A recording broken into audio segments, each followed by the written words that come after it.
Hi folks, now this is a message for the people of Lisdoonvarna and also for any other town in Ireland that has had direct provision centres imposed on them recently, or which are going to have direct provision centres imposed on them in the coming months and maybe years.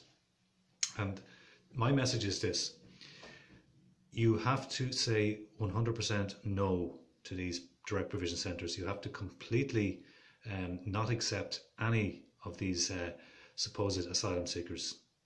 Okay, and the reason I'm saying this is because if you do what Lisdoonvarna did and say, or at least some of the public representatives said, oh, it's not that we don't want these people, it's that there's far too many and we would accept a lesser number and that would be okay. Now, you might think this is a charitable approach, and in some respects it is, but two things. First of all, these are not genuine asylum seekers, okay? These are not people fleeing for their lives. These are people who are knowingly fleecing the Irish taxpayers, the Irish people. That's the first thing. You owe no allegiance. You absolutely owe nothing to these people. That's the first thing. Second of all, these direct provision centres have been installed, have been imposed on the people without any consultation. There's been no vote or referendum or anything like that. They've just said, you're getting 100, you're getting 150, you're getting 120, whatever it be. And this is what's going on, folks. This is what's going on the last number of years. And if you, like I said, if you allow smaller numbers, if you say it's fine for our rights to be trampled on and for this undemocratic decision to be imposed on us, then you're saying that you're weak, and you're saying that it's fine for the government to exploit you, and it's fine for these fake asylum seekers to exploit you. That's what you're saying. You were saying that you were weak. You were saying that you were fine with your being exploited. Now think about the message that sends out. And the impression that the government gets and these fake asylum seekers is that, oh great, we can do whatever we want. And people are not going to put up a fight.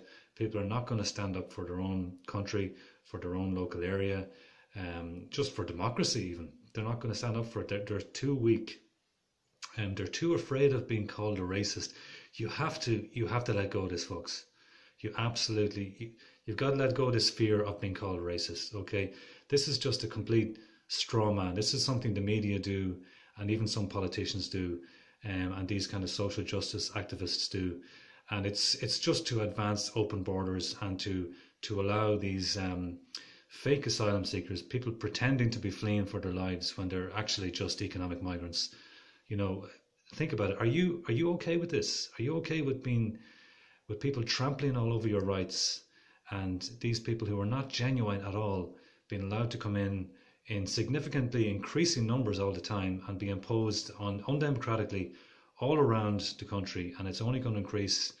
And you have to ask yourselves, do you want to accept this? If you don't, I suggest in future all these coming direct provision centres like Westport, and there's a few others, I think Corofin, there's a few others in the works, you have to say no entirely, 100% outright no, not happening. That's the only thing these people understand, is if you just say a complete 100% no, and then you might then get some good results. Otherwise, they're just going to think you're weak and they're just going to exploit you.